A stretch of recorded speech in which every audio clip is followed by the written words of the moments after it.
Welcome to this week's edition of the Great EdTech Debate. This week's topic, social media is ruining childhood. Agree or disagree? Children are now engaging in social media at a younger age than ever before. Despite the majority of social media sites requiring users to be at least 13 years of age before signing up, over 75% of children ages 10 to 12 have their own accounts. So what does this mean for today's youth? Let's take a look at the points to be discussed in my debate. I agree that social media is indeed ruining childhood, and we'll be focusing on the relationship between social media use by children and how it relates to mental health, addiction, digital footprint and privacy concerns, as well as cyberbullying. Now, let's dive right in. Social media is negatively affecting children's mental health. Countless studies have linked social media use to several negative mental health issues, including depression, anxiety, lowered self-esteem, and hyperactivity. Through social media, children can experience what is known as FOMO, or fear of missing out, which is a feeling of anxiety that they're missing out on something, often triggered by what they see on social media. FOMO can cause children to become consumed with their devices, therefore taking away from other important activities, such as sleep, and impacting their mental health. Facebook depression is another phenomenon that has been brought to attention in recent years, in which it's believed that children who spend a significant amount of time on Facebook begin to exhibit signs of depression due to an overload of content that makes them feel unpopular and insignificant. Despite the focus being on Facebook, all social media platforms have the potential to trigger and contribute to these symptoms. Social media platforms have become a source for social comparison, in which children and teens are constantly seeing how they stack up to others. This increases self-esteem issues, as children are bombarded with images and ideas of what perfect looks like, leading to unrealistic expectations, poor self-image, and depression. This leads us to our next topic. Social media is addictive and making children less social. Social media has addictive properties, which causes children to obsess over it, making it their main priority and taking away from other childhood activities.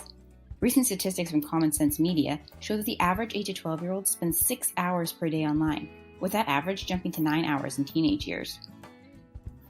Despite its name, social media is actually making children less social. More and more children are sending instant messages, commenting on photos, and liking posts, rather than having face-to-face conversations. Social media has made it easy for children to detract from learning to communicate with the real world, therefore not allowing for them to develop critical life skills, such as how to communicate with others and adapt to their environment. Relationships suffer when they only exist on social media, and while children may feel like social media has allowed for them to be more social, in reality, it's doing the exact opposite. Children's real-life relationships often suffer at the expense of their online ones. Moving on to my third point in regards to digital footprint and privacy concerns.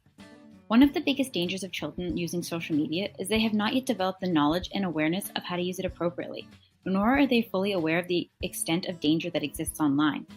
This lack of awareness leads to inappropriate sharing of information, photos, messages, and videos, which can lead to privacy concerns. Additionally, what children post on social media never disappears, as it quickly becomes a part of their digital footprint, meaning that their social media activity at any point in life is documented and can affect them down the road.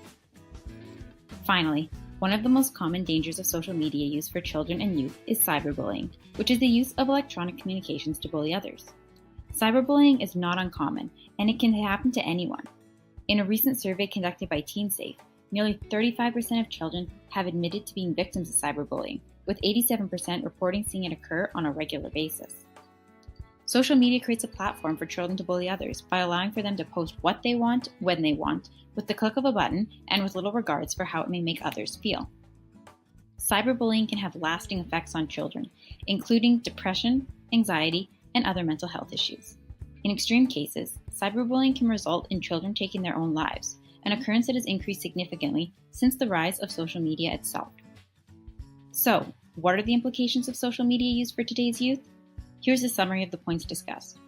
Children are now growing up in a world where social media is their main form of communication, where they measure their values based on the number of likes and followers they have, and where they'd rather stare into a screen than step outside and smell the fresh air. If children continue to constantly remain plugged into the social media world, they'll miss out on having a childhood and seeing what's happening in the real world. Social media is powerful, but has began to take over children's lives in a negative way. It's time for children to revisit what it's like to truly be a kid, without the weight of social media hanging over their shoulders. There's plenty of time to engage in social media, but you only get one childhood.